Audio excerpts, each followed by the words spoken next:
नमस्कार मुख्यमंत्री साहेब, मी मोहिनी रामदास नवगिरे गेल्या 3 वर्षांपासून मातेश्वरी अर्बन ट्रान्सपोर्ट या कंपनीमध्ये माझ्या सगारामध्ये वाहक या पदावरती कार्यरत आहे। माझी मैत्रीण कविता चौकमल हिचा व्हिडिओ बघून मलाही तुम्हाला काहीतरी सांगावेसे वाटते। मी 3 महिन्याची गर्भवती असताना गाडीवर चक्कर येऊन पडले। ट्रिप पूर्ण करून आल्याच्या नंतर डॉक्टरकडे गेले असता मला असे समजले की गर्भाशयावरती गाठ आहे, मिसकॅरेज होण्याची शक्यता आहे। त्यामुळे मी माझ्या सगारामध्ये श्री अनिकेत शिंदे व वडाळा कार्यालयामध्ये श्री वाजपेयी सर यांच्याकडे लाईट ड्युटीसाठी अर्ज केला, पण त्यांनी मला माझ्या अर्जावरती कोणत्याही प्रकारची पोच दिली नाही व उत्तरही दिले नाही। मी पुन्हा 4 महिन्याची गर्भवती असताना कामाची आवश्यकता आहे यासाठीही मी अर्ज केला, पण त्या अर्जाची मला कोणत्याही प्रकारचे उत्तर आले नाही व वरून असे सांगण्यात आले की अशी कोणत्याही प्रकारची आमच्याकडे ड्युटी नाही, तुम्हाला गाडीवरतीच काम करावे लागेल। परत मला कामाची आवश्यकता आहे म्हणून मी पुन्हा वारंवार जात राहिले, चक्रा मारत राहिले, पण त्यांनी मला कोणत्याही प्रकारचे उत्तर दिले नाही। वरून ऑफिसमध्ये 2-2 तास बसून ठेवले।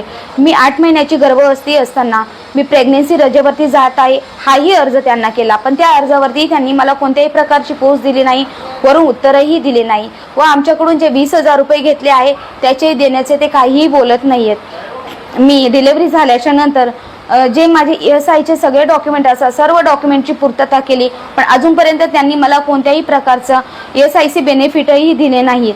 हा सर्व प्रकार आमच्या सोबत साहेब घडत आहे।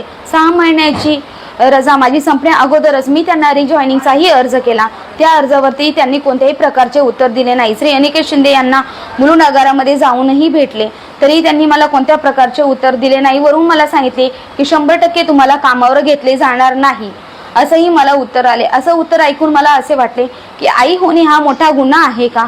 या गुन्ह्याची आम्हाला एवढी मोठी शिक्षा कशासाठी? म्हणून मी वाजपेयी सर यांनाही जाऊन भेटले। ते बोलले की आमच्याकडे जागा फुल आहेत, प्रत्येक डेपोला 55 मुली आहेत, जेव्हा कामाची आवश्यकता असेल तेव्हा बोलू।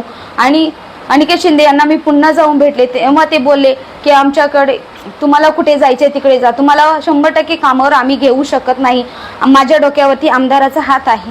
साहेब, आमच्या डोक्यावरती कुणाचाही हात नाही, आमच्यावरती जो हा असा अन्याय होत आहे त्या अन्यायाला आता तुम्ही वाचा फोडा।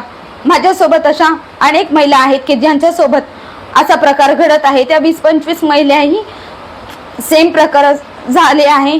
त्याही या झालेल्या प्रकारामध्ये त्यांचाही मानसिक आर्थिक सगळ्या प्रकारचे नुकसान होत आहे। हा जो अन्याय आम्ही लहान मुलं घेऊन ऑफिसमध्ये कार्यालयामध्ये चक्रा मारत आहे, आमची दिवाळी तर अंधारामध्ये गेलीच आहे। आमच्या सोबत झालेल्या अन्यायाला तुम्ही न्याय मिळवून द्या। जय भीम, जय लवजी।